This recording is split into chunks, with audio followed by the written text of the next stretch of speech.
Hi friends, எல்லாருக்கும் வணக்கம். எல்லோரும் எப்படி இருக்கீங்க? எங்கள் வீட்டு குட்டீஸுகளுக்காக அவங்க சார்பில் நான் உங்கள்கிட்ட நான் கேட்டுக்கிறேன் எப்படி இருக்கீங்க அப்படின்ட்டு. இது ஒரு டாங் வீடியோ நீங்கள் எப்படி சமைக்கிறீங்க, எப்படி சமையல் பண்ணுறீங்கன்னு ஒரு வீடியோ போடுங்க அப்படின்னு சொல்லி ஒரு சிஸ்டர் கேட்டிருந்தாங்க இந்த ஐடியிலேருந்து. சரி, அப்படியே ஃபுல்லாக எல்லாருக்காகவும் வீடியோ போட்டலாமே அப்படிங்கிறதுக்காக எடுத்துட்டேன். டாக்கு நம்ம குட்டி பிள்ளைங்களுக்கு என்னன்னு பார்த்தீங்கன்னாக்கா, இந்த கோழிக்கால் வாங்கிக்குவேன். நான் கோழிக்கால் முன்னெல்லாம் ஃப்ரீயாக கிடைக்குங்க. இப்போ கிலோ 30 ரூபா ஆக்கிட்டாங்க. ஏன்னா நிறைய பேர் இந்த கோழிக்கால் வாங்கிட்டு போகிறாங்க. அது மட்டும் இல்லாமல் சால்னாவுக்குலாம் இந்த கோழிக்கால் போடுறதா நான் நிறைய பேர் சொல்கிறத கேள்விப்பட்டிருக்கேன். உண்மையானு தெரியல. இந்த மாதிரி மேலே இந்த சுரண்டை பார்த்திங்களா, கத்தி வச்சு இந்த மாதிரி சுரண்டிக்கலும் மேலே இந்த மீன் செதில் மாதிரி கொஞ்சம் இருக்கும். அது சுரண்டி எடுத்துகிட்டு இந்த நகம் இருக்குது பார்த்துங்க, அது கத்திரிக்கோள் வச்சு டக் டக்குன்னு, அது கத்திரிக்கோள் வச்சு கட் பண்ணால் டக் டக்குன்னு கட் பண்ணிடலாம். இப்போ எல்லாம் ஒரு நாளைக்கு நான் ஒரு 15 கால் நான் எடுத்துக்குவேன். ஒரு 10லேருந்து ஒரு 15 கால்கிட்ட நான் எடுத்துக்குவேன். அந்த மாதிரி எடுத்துகிட்டு இந்த மாதிரி க்ளீன் பண்ணிவிட்டு மஞ்சத்தூள் போட்டு நல்லா கழுகிட்டு, நான் ரேஷன் அரிசி தான் நான் எடுத்திருக்கேன். ரேஷன் அரிசி நல்லா ஒரு 2 தடவை நல்லா கழுகிக்குவேன். கழுகிட்டு எப்போதும் போல் தான் 1க்கு 2 டம்ளர் கிட்ட தண்ணி சேர்த்துப்பேன். இப்போ கழுவி வச்ச கோழிக்காலை நம்ம உள்ளே சேர்த்துக்கலாம்.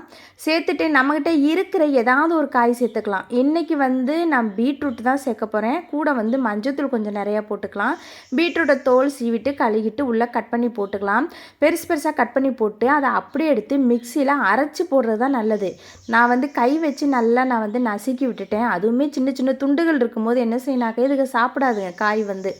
சில டைம் உருளைக்கிழங்குனா நல்லா சாப்பிடும். இந்த மாதிரி காயெலாம் கொஞ்சம் மிக்சியில் அரைச்சி சேர்த்துட்டோம் அப்படின்னா நம்ம சாப்பிட்டு தான் ஆவாங்க, சாப்பிடாமலாம் இருக்க மாட்டாங்க. நான் கொஞ்சம் மிக்சியில் அரைக்காமல் கையில் நல்லா பிசைஞ்சு விட்டுட்டேன். ஆனால் சாப்பிட்ருச்சுங்க. ஒரு சின்ன சின்ன துண்டு தான் அங்கங்கே வச்சுருந்துச்சுங்க. மற்றபடி எல்லாமே சாப்பிட்டாங்க. சாப்பாடு ஒரு 3 விசில் வச்சு எடுத்துட்டேன் அப்படின்னாக்கா சாப்பாடு நல்லா வெந்துடும். இப்போ ரொம்ப சுடுது பார்த்துக்குங்க கை. இந்தா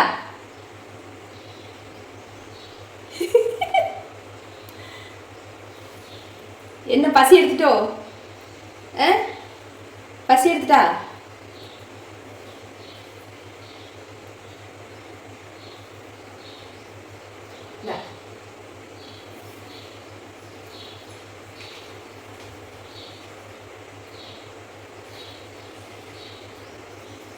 சுடுது உங்களுக்கு சாப்பாடு ரெடி ஆகுது. 5 நிமிஷம் இருங்க.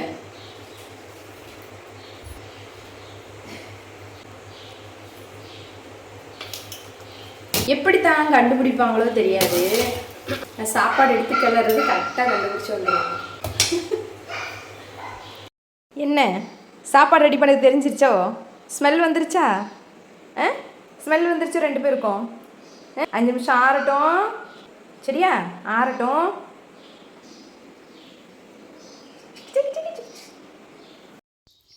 இது சாப்பாடு நல்லா கொஞ்சம் பிசு பிசுன்னு இருக்காக்க நிறைய நான் தண்ணி சேர்த்துக்குவேன். தண்ணி சேர்த்துட்டு கொஞ்ச நேரம் தண்ணியெல்லாம் இழுத்துடும் அந்த சாப்பாடு.